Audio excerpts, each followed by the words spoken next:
estoy comunicado con el plano físico, aún estando en un plano espiritual tengo infinidad de interrogantes. Los mismos interrogantes que puede tener mi 10% encarnado como masculino. Porque a veces, cuando nosotros encarnamos por una misión o para aprender una lección kármica, pero lo que nosotros planificamos desde el mundo espiritual nunca se cumple por un montón de factores, que pueden ser factores de crianza, pérdidas, sentimientos de soledad, diálogos truncos, expectativas que no se terminan de cumplir, proyectos que se atrasan. Y nosotros como seres espirituales tenemos una ventaja, que sabemos los porqués, a veces no. Pero el 10% encarnado, a medida que va creciendo, se plantea cuestionamientos sobre su presunta suerte, sobre lo que le sucede, sobre lo que tendría que haber sido y no fue, sobre distintas circunstancias.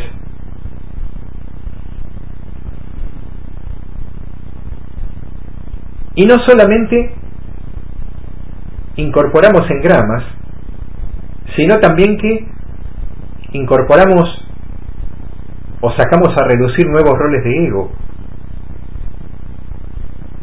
Porque los roles de ego se alimentan de nosotros. Somos nosotros. No es un ente independiente. El rol del ego, a diferencia de las personalidades psicológicas, sabe perfectamente lo que hace. Pero a su vez, como es un fruto de la mente reactiva, la mente reactiva se maneja con impulsos.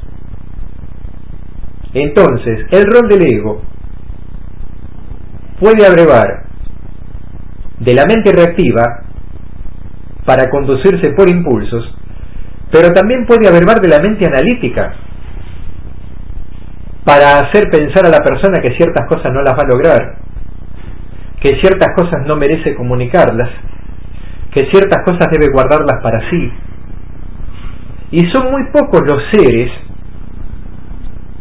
que en el plano físico conocen de verdad los distintos roles del ego. Se ha hablado mucho, se ha escrito mucho sobre ellos, pero en verdad el rol del ego se puede conducir como el más inteligente y haciendo que la persona planifique cosas. Ese mismo rol del ego puede hacer conducir a la persona como el mayor de los impulsivos, porque en ese momento abreva de la mente reactiva. Pero no podemos decir que es 100% reactivo. El rol del ego también es analítico, porque el narcisista es analítico, porque el que tiene baja estima es analítico, porque el que busca la aprobación del otro es analítico y queda conforme si el otro le da la aprobación. Pero al quedar conforme, lo que hace es dañar a la persona donde ese rol del ego vive, donde ese rol del ego se manifiesta, porque la persona ya se hace dependiente de la aprobación del otro. Entonces ya necesita de la aprobación del otro, cual droga, y ya no puede vivir sin la aprobación del otro. Y eso no es reactivo, eso no es impulsivo. Y hay personas que se esconden tras una armadura. Hay personas que se esconden tras una armadura. Armadura donde la persona no muestra sus sentimientos, no muestra sus emociones, no saca a relucir su verdadero decir, su verdadero sentir. Y esa armadura que figurativamente protegería a la persona de agresiones externas, lo único que hace es ahogar, ahoga a la persona, frena a la persona, enclaustra a la persona en sí misma y rompe el equilibrio, porque el equilibrio no se trata de que la persona sea desatada, se trata de que la persona esté en su justa medida y departa en su justa medida con distintas personas. No importa el nivel de la otra persona ni el grado de comprensión de la otra persona, porque los seres humanos, si queremos, sabemos adecuarnos no solamente a las personas sino a las circunstancias. Nosotros, como seres espirituales que portamos un 10% encarnado, tenemos mayor perspectiva, mayor visión. Y si nosotros tenemos distintos interrogantes, como por ejemplo, ¿por qué en distintas vidas tengo que pasar por grados de abandono, de alejamientos, de separaciones?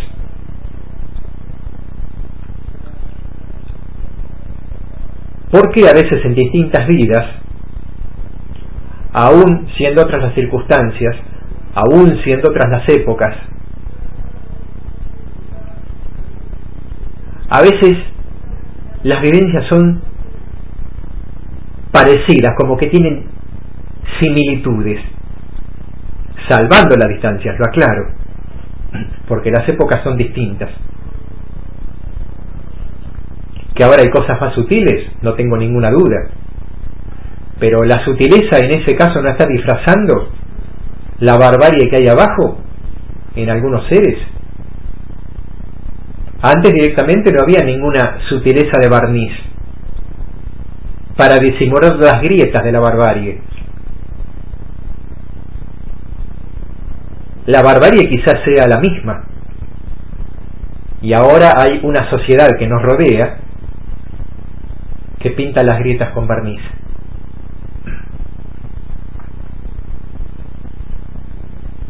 Y uno se cansa de ser hipócrita. Entonces no podemos ser hipócritas y sentir como que todo está bien, porque a veces no está bien ni siquiera en nuestro propio entorno, porque a veces es como que uno extraña la comunicación, y entonces a veces uno medita, piensa, proyecta, se frustra, pero no lo demuestra, no lo dice, no lo saca a relucir.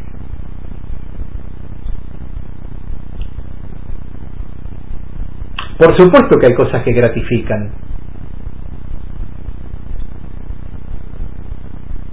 A mí me enseñaron que no todo es blanco o negro, hay un montón de tonos de grises. Pero ¿quién no es idealista en el fondo? ¿Quién no es idealista? Yo, como entidad espiritual, soy idealista. A pesar de que los excelsos maestros de luz dicen: no idealicéis, porque la frustración luego será más grande. No, yo no hablo de idealizar a las personas. Hablo de idealizar la vida. Y me doy cuenta que la vida la hago yo, pero también me doy cuenta que la vida no la hago yo, porque también depende de terceros. Hay situaciones que no dependen de mí. A veces no tengo poder para desatar el nudo que han armado los demás. Entonces una vez se puede sentirse enclaustrado, aún no habiendo ninguna reja de por medio, por esa armadura que uno cree ponerse como protección, pero que sirve como encierro. Y nos sentimos endebles. Y nos sentimos endebles.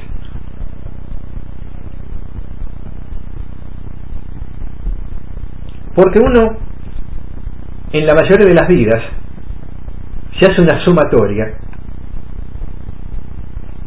Ha pasado más dolor que goce. Y uno escucha a los grandes filósofos que se aprende más con el dolor que con el goce.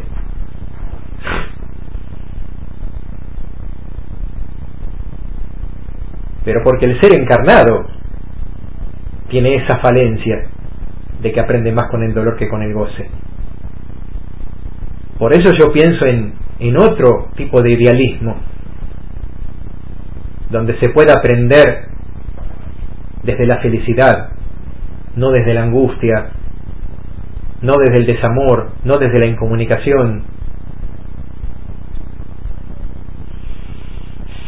Me hace bien el hablar a través de este receptáculo y el relatar esto que tenía conceptualmente guardado. Pero los roles del ego van mucho más allá de posturas, mucho más allá.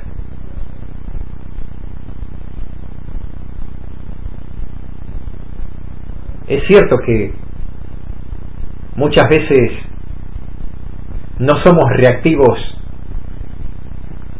no porque no seamos impulsivos, sino porque hay un rol del ego que se contrapone al otro. De repente, un rol de pudor puede frenar a un rol impulsivo, y ese rol de pudor reprime al rol impulsivo. No deja de ser negativo también, porque al impulso lo único que lo tiene que frenar es el análisis, no otro rol de represión. Porque el ego no se combate con el ego. Aparte, ya lo dijo un excelso maestro, que la mente no es un campo de batalla. Los roles del ego se integran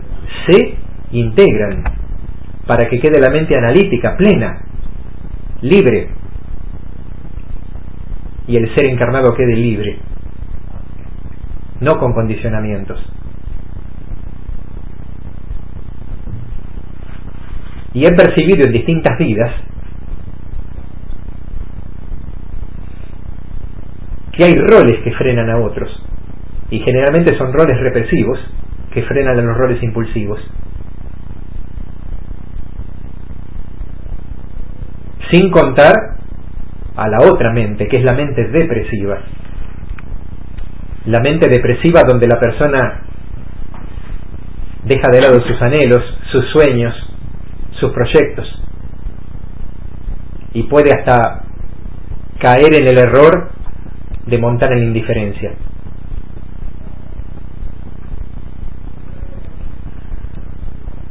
El rol del ego no se puede eliminar, porque forma parte del espíritu, pero sí se puede integrar en un yo central.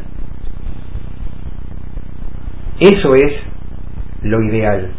A ese ideal aspiro. Gracias por escucharme.